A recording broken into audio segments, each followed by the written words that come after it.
स्वागत है आप सभी का कहानी केंद्र में। अब आप सुनेंगे वृंदावन लाल वर्मा द्वारा लिखी कहानी दीर्घजीवी कैसे हों।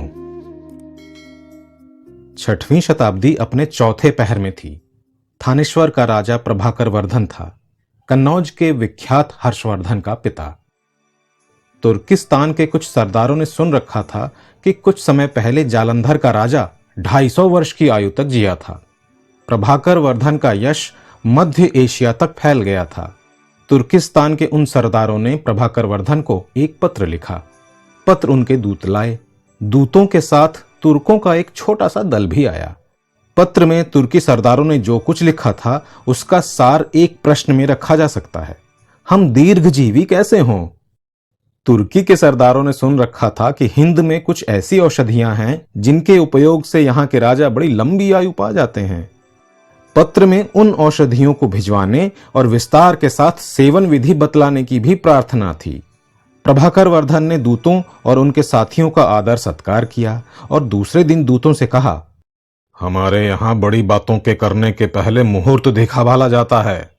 तुर्की के सरदारों को उत्तर देने का मुहूर्त उस समय का निकला है जब हमारे कांगड़ा पर्वत की ज्वालामुखी देवी पहाड़ को हिलावें, पहाड़ फटे और उसके पर्वत धुएं के साथ फीके। पहले गड़गड़ाहट होगी और फिर ये सब। दूतों को ये सुनकर रोमांच हो आया। उनका कौतूहल जागा और वे उस घड़ी की बाट जोहने के लिए तैयार हो गए। परंतु राजा ने जब अपने अधिकारियों को आज्ञा दी कि इन सब को उस पर्वत पर ही ले जाओ और वहीं इनका बसेरा डलवाओ, तब दूत और उनके साथी सन्नाटे में आ गए। थानेश्वर आकर पछताए, घिघियाए, पतियाए, परंतु प्रभाकर वर्धन ने एक न सुनी।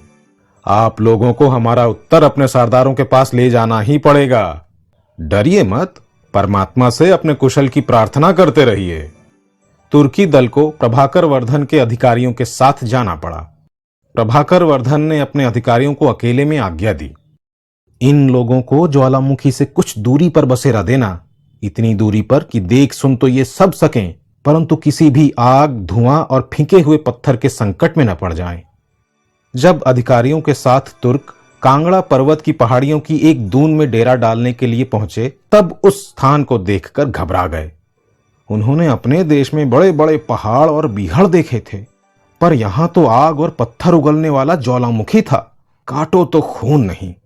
जिस दिन कांगड़ा पर्वत श्रेणी की उस दून में पहुंचे, उसी दिन से संकट टालने के लिए परमात्मा से प्रार्थना करने लगे। न दिन चैन न रात चैन। अधपेटे रहने पर भी खाया भोजन नहीं पचता था। कहां की आफत झेलने के लिए अपने देश को छोड़कर यहां आए। बुरा हो उन सरदारों का जिनकी आज्ञा से आना पड़ा और इस कमबख्त प्रभाकर वर्धन का हो जाए। एक दिन जैसे ही उनकी प्रार्थना समाप्त हुई, पहाड़ हिला, गड़गड़ाहट हुई, धुआं, आग और पत्थर ऊपर को फेंके। तुर्की दल को डर लगा, अब गए तब गए। कुछ समय तक ये सब होता रहा, परंतु तुर्कियों के एक रोम तक को भी आंच नहीं आई। जब ज्वालामुखी शांत हो गया और प्रभाकर वर्धन के अधिकारी तुर्की दल को थानेश्वर लाने को हुए, तब उन्होंने सोचा, उत्तर जावे भाड़ में, जान बची लाखों पाए, घर तक पहुंच पावें। प्रभाकर वर्धन के पास पहुंचकर उन्होंने अपनी बीती सारी की सारी सुना डाली। राजा ने तुर्की दल को अपना उत्तर सुनाया। आप लोगों ने अपनी प्रार्थना से अपने को बचा लिया। पहाड़ हिला, उसने उत्पात बरसाया, परंतु आपकी प्रार्थना ने पहाड़ को शांत कर दिया।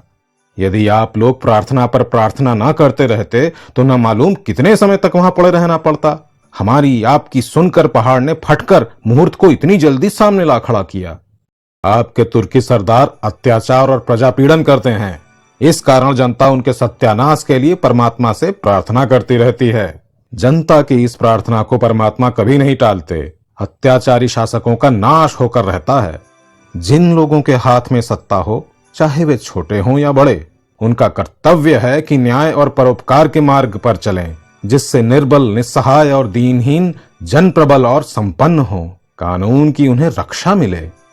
और जिनके पास धन दौलत है, वे भी शांति और नीति के साथ अपना जीवन बिता सकें। यही वो औषधि है जिसके प्रयोग से शासक दीर्घजीवी हो सकते हैं। यही मेरा उत्तर है। अपने सरदारों को ज्यों का त्यों सुना देना।